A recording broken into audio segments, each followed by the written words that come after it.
හැමෝටම මැටි වළඳක මස් වගේ රසට පොළොස් සැඹුලක් කන්න කවුද අකමැති? අද මම ඔයාලට අරන් ආවේ අපේ ආච්චි අම්මා හදන ඒ පරණ නියම රසටම පොළොස් සැඹුලක් හදන විදිහ. කටට කෙලවුනන මේ සාම්ප්‍රදායික රස රහස දැනගන්න වීඩියෝ එක ඉවර වෙනකම්ම එකතු වෙලා ඉන්න. මුලින්ම අපි හොඳින් පැහුණු පොළොස් ගෙඩියක් අරන් මේ වගේ කොටස් වලට කපා ගන්නවා.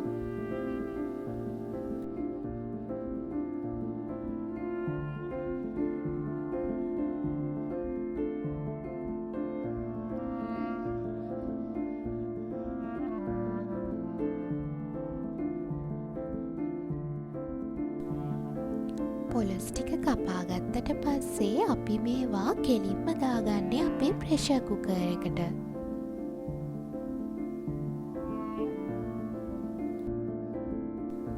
දැන් මේකට ලුණු කුඩු ටිකක්, කහ කුඩු ටිකක්,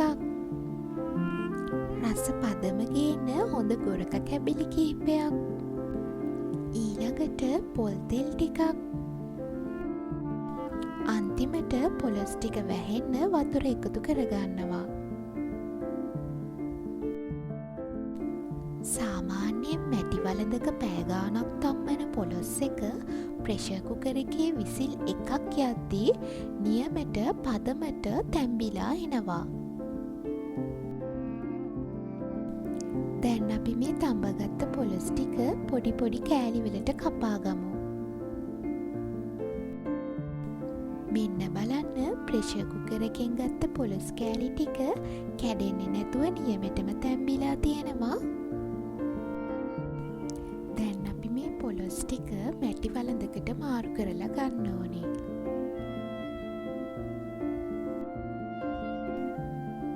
ඒකට තෙල් ටිකක් දාගෙන තෙල් ටික රත් වෙනකොට රතු ලූණු, ඉඟුරු සුදු ලූණු,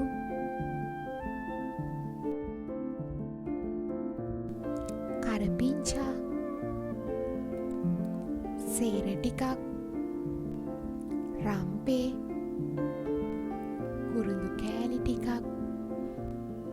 තව ගොරක කෑලි ටිකක්, අමු මිරිස්, ඉනසාල් කරාඹු නැටි එකතු කරලා හොඳට කලවම් කරන්න.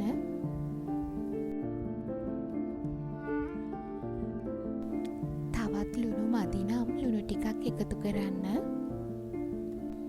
ඊළඟට ගම්මිරිස් කුඩු ටිකක්, හොඳට බැදපු 3-5 කුඩු, මිරිස් කුඩු, උළුහාල්, කහ ටිකක්, ඊළඟට අපි මෙතනදී දිය කිරි මිටි කිරි දෙකම එකට එකතු කරනවා. අපි මෙතනදී දිය කිරි මිටි කිරි දෙකම එකට එකතු කළේ අපි පොළොස් ටික ප්‍රෙෂර් කුකර් එකේ කලින්ම තඹගත්ත නිසා.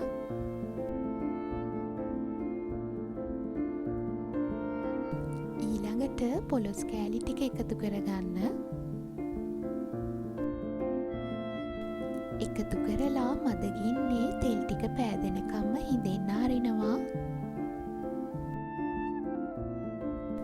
ප්‍රෙෂර් කුකර් එකේ තැම්බුන නිසා දැන් මේකට වැඩි වෙලාවක් යන්නේ නැහැ.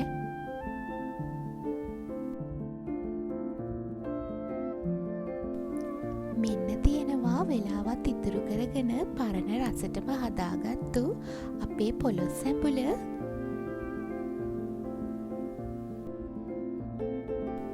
උණු බත් පිඟානකට මේ වගේ පොළොස් කෑල්ලක් වැටුනම වෙන මොකුත්ම ඕනේ නැහැ.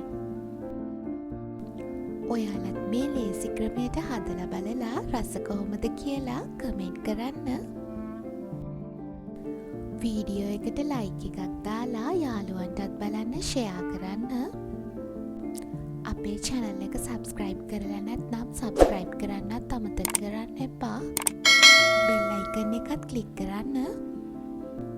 එහෙනම් තවත් රස වීඩියෝ එකකින් හමුවෙමු. සුබ දවසක්.